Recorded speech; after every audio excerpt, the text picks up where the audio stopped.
كل يوم بيصبح علينا ونحن بكارثة كبرى، وللأسف من مؤسسات الدولة.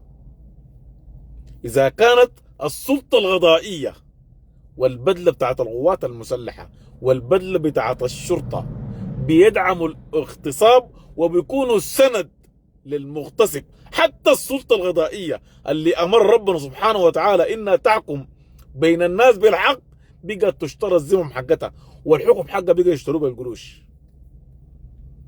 اللي حصل في ولاية سنار ده بيثبت لك إنه نحن خلاص وصلنا إلى مرحلة خطرة جدا.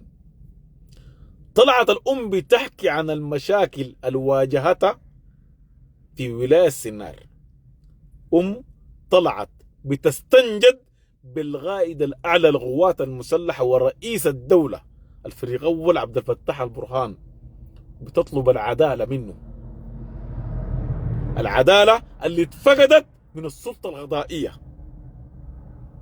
بتحكي إنه تم اغتصاب بنتها من 3 أفراد، فيهم أكبر تاجر في سنار بتاع عطور، وفيهم ابن مدير الشرطة، وفيهم ابن مقدم في القوات المسلحة.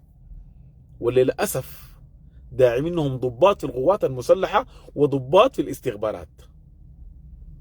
الأم دي حصلت لها مشاكل ثقيلة جدا بسبب اغتصاب بنتها، تهديدات، وخطوها في الحراسة، واشتروها وحاولوا انه يشتروا البلاغ بالقروش. كل المشاكل دي والسلطة القضائية للأسف دعمت وسندت المجرمين ديل.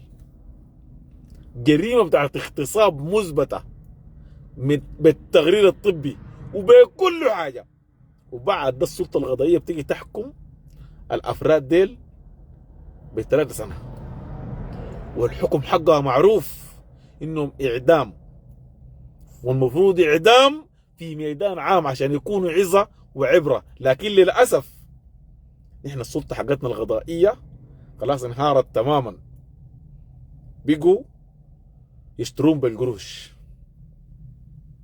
انتوا بتحاربوا الجنجويد ليه؟ اي زول في سنار، في متحرك سنار الان في الخطوط الاماميه، تعال راجع هناك ما في جنجويد.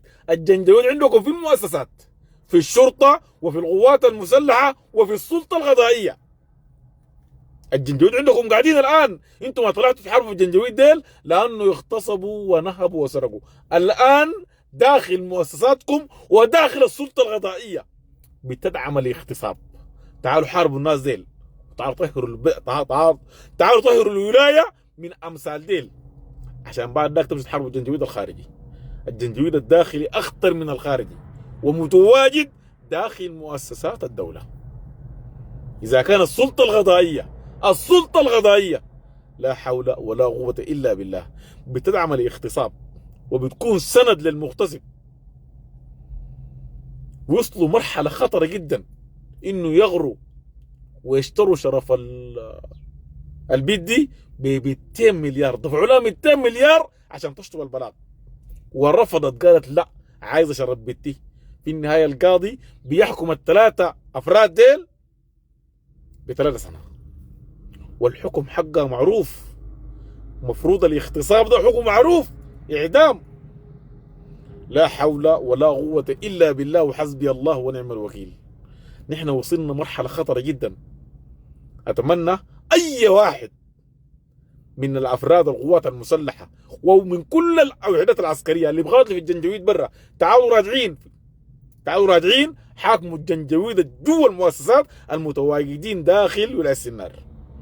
ولا حول ولا قوه الا بالله وحسبي الله ونعم الوكيل. حسبي الله ونعم الوكيل. تحياتي.